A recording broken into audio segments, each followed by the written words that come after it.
Hello, Christine. It's so great to meet you. Hi, Brittany. Hi, how are you doing? Good to meet you. You look incredibly chic right now. I have to tell you. Well, I'm at the Cafe Carlisle, darling, so. It really doesn't get more chic than that. No, I have it all to myself. I'm just here alone at the Cafe Carlisle talking about myself.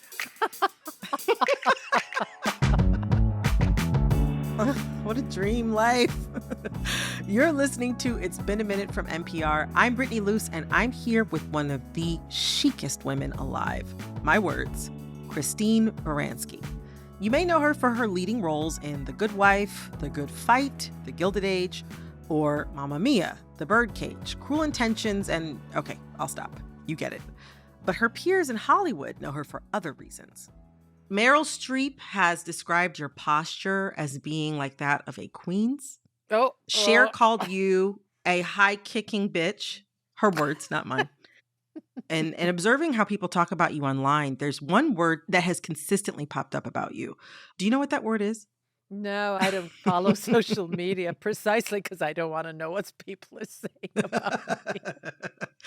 Well, it's honestly, I'll say overwhelmingly good things. But the word that specifically pops up again and again is sophisticated, which I think if there's any word to be known for, that's a good one, I'd say. I'll take sophisticated.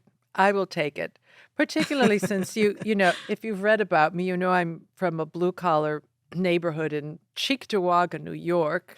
I didn't grow up on the Upper East, and here I am in the Cafe Carlisle. It kind of amuses me to have this reputation for being so sophisticated. But let me just say this, I aspire to sophistication, whether or not I've achieved it. I aspire to it. Because it doesn't just have to do with wearing fancy clothes or having an attitude. It's a kind of refined way about you. A refined way of thinking or being in the world. And I like the idea of feeling that my sensibilities or my behavior is somewhat refined. That would please me, that I would aspire to that. I think a major key to people having that impression of you is the way that you speak. It's easy to imagine you being from someplace like the Upper East Side. And also, I read that in high school, you began experimenting with a different manner of speaking, almost like a British accent, because at the time, you didn't want to sound like a Buffalo girl, your words. And when you made that choice, were you modeling yourself after anyone in particular or any vision of yourself that you wanted to achieve? First of all, I can't remember it being a conscious choice. Oh, I don't want to speak like a Buffalo girl, because I can assure you when I got to Juilliard, they did early recordings of me, and I kind of sounded like a girl from the Midwest with a very nasal voice. I hardly sounded like this.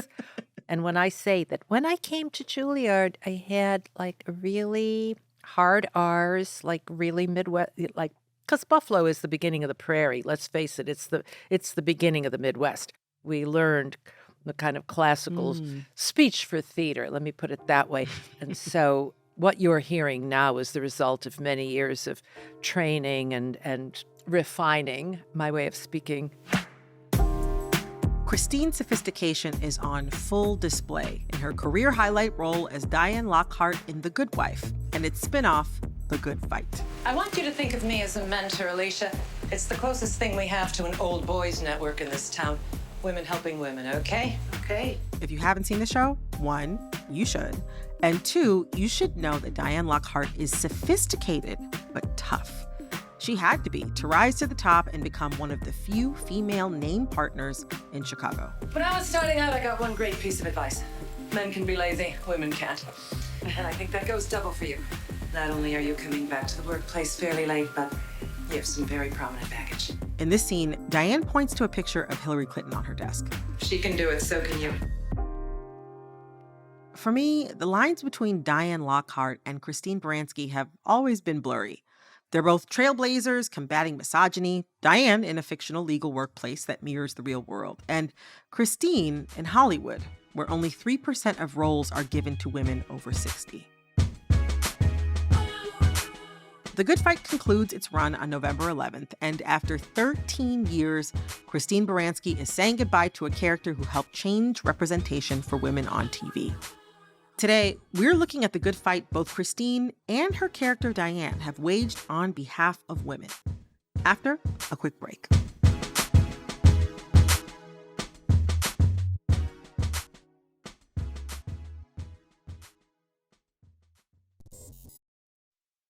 Okay, so The Good Wife and The Good Fight writers Michelle and Robert King were known for ripping stories straight from the headlines for their characters to respond to. I've spent the last few months feeling deranged. Like I'm living in some bad reality show. Going numb. All Trump all the time. What's real? What's fake? Well, you know what? I just woke up. In 2018, The Good Fight found Diane working at a majority Black law firm, reconciling with many of the questions the country would wrestle in 2020. And at the core of that was Diane's marriage to a Sarah Palin-loving, gun-toting conservative, Kurt McVeigh, played by Gary Cole. Thank you for the Sarah Palin biography. Why? I thought you'd like that. The chapter where she brings big oil to heel, just gripping. I bought a Hillary bio for 50 cents on eBay. Well, I just wanted to say hello. Hello? You betcha. There have been times, especially last season, where Diane has frustrated me, what with, her relationship with Kurt and how, her conservative husband, ex-husband, and how that ends up playing into the politics at the firm and how they deal with their clients. Diane has frustrated me at times. Oh, I think she's meant to. Has Diane ever pissed you off? Yes, well, she's always trying to figure it out. I think the Kings did not, ever want to write her as Joan of Arc or some liberal heroine who just, oh, here she is, the enlightened feminist who has all the answers.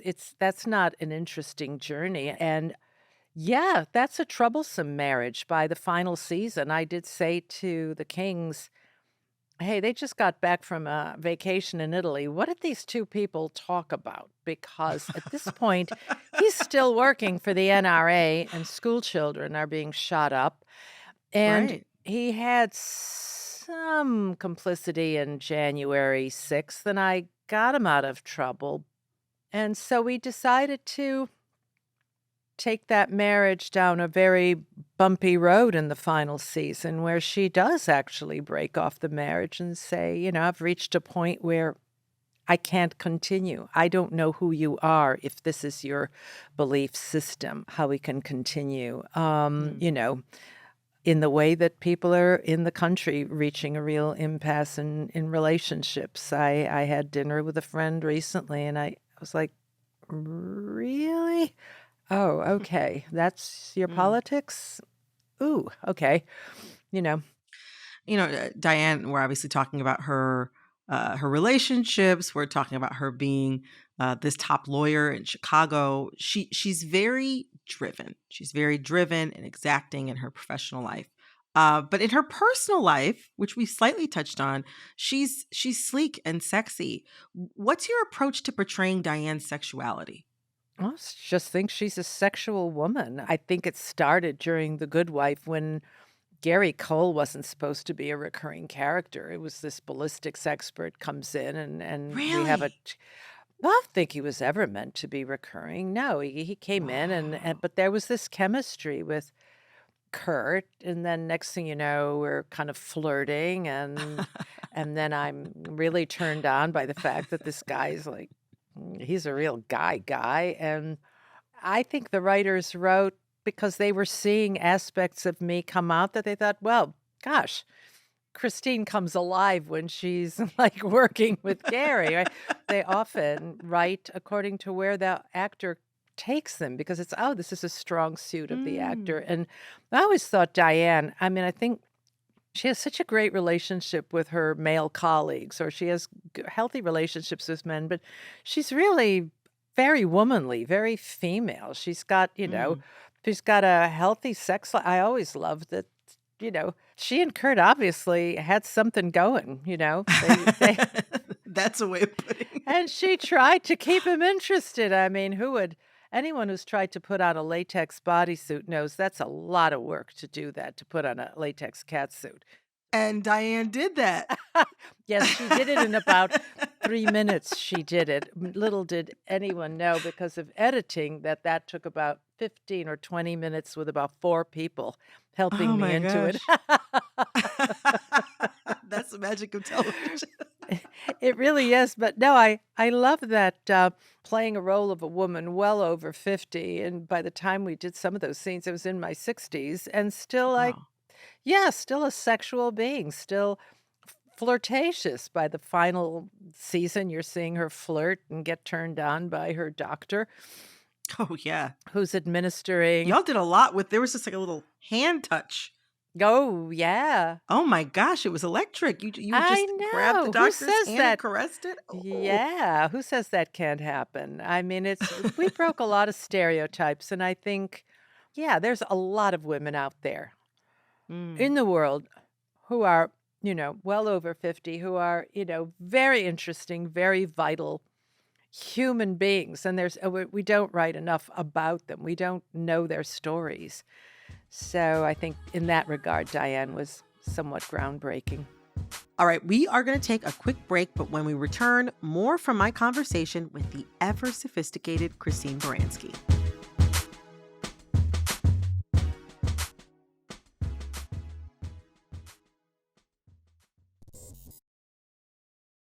I'm glad you bring that up because a recent study from the University of San Diego shows that women in speaking roles on television jumped from 45% to 47% in 2021, which it's not quite 50%, but it's a net positive.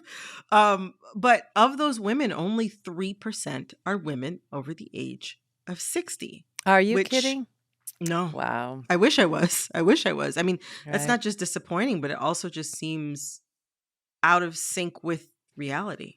And what are you saying 2021? Yes. Yeah, that's a depressing statistic, but in that regard, I think we made a huge contribution, and I just hope. Well, I just hope there's so many great actresses Yeah. whose talents are not used and who have so much experience, as I do, life experience and experience as actors, who have so much to give. That makes me wonder, like, what do we lose out on when we don't see depictions of women over 60 on our TV screens as regularly as we should? We lose out on the opportunity to perceive women as people who can participate in a major way in government, in institutions, and be leaders. We don't think enough about women in those terms. And if they were more present in our media, in our storytelling, we would get used to the fact that actually women are invaluable in these institutions precisely because of their age and their experience. They should be more represented because they're, my God, it's a very messed up world, and women could contribute so much if they were given more positions of power. I'm also glad you bring that up because, I mean, your career has actually defied that pattern of ageism in Hollywood. I mean, you know. really broke through in your 30s, and your career has had many, many peaks since then, both on stage and screen. You're now 70, and you recently described yourself as busier than ever before. It's true. I wonder, how have your decades of experience as an actress, but also life experience, as you mentioned, how have they affected your craft?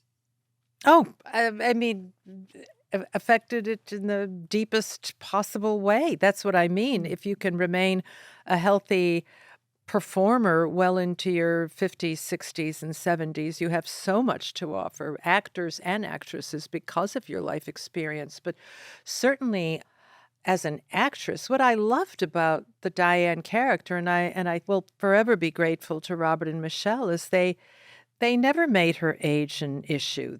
It was never like she was a victim because of how old she was. They never made me feel bad about it. If anything, she became more interesting. She became, in some ways, a braver character later on, and more intrepid and more curious. But yeah, I just think I've beaten the odds, and I only would like to be an example and a reason for actresses to have faith, because I didn't even get my first break on Broadway until I was in my 30s, and I didn't go to Hollywood to do any television until I was in my early 40s. That's a long time to wait before, knocking on the door of a Hollywood career. And then it opened up my career, and I did television and film. And honestly, I did not get to be number one on a call sheet until I was 65 years old. And now I'm, in this last few years, been number one on a call sheet of 2 shows. And that's not bragging. That's just to say this is a result of time spent and consistent hard work, as well as, a good enough reputation that people wanted to keep working with me. And my life is actually richer and more enjoyable than ever. Although I loved raising my children, those years of raising children and working are, for any woman who does it, especially actresses, it's really, really hard. I raised my children. Now I have 3 beautiful grandsons, but I'm free of the burden of being an active mother, and I'm so enjoying my life, and I've never enjoyed my work as an actress more. Now The Good Fight is ending, which means that after 13 years combined, you're leaving Diane behind. What do you hope people are left with as they say goodbye to this character who has represented so much for so long? I would hope that they saw a woman who was idealistic and whose priority was to stay balanced and clear-headed, and even when she made the wrong choices, tried to learn from those choices and try to self-correct. That Diane, she wasn't a heroine so much. She was a flawed heroine, but she was never a victim. She was always a fighter. And I would like people to think of her as a woman who was strong and just walked out the door head held high. Christine Baranski, thank you so much for coming on our show. It has been an honor. Oh, thank you, Brittany. Thank you for your wonderful questions. And enjoy the Carlisle. Oh, I will. I think I'll sing a few songs. All right. Oh, good luck. Break a leg, rather. Bye. That was Christine Baranski, the lead of CBS's The Good Fight, which concludes November 11th. This episode was produced by Barton Girdwood. Our editor is Jessica Plachek. And engineering support from Carly Strange. I'm your host, Brittany Luse, and thank you for listening to It's Been a Minute from NPR.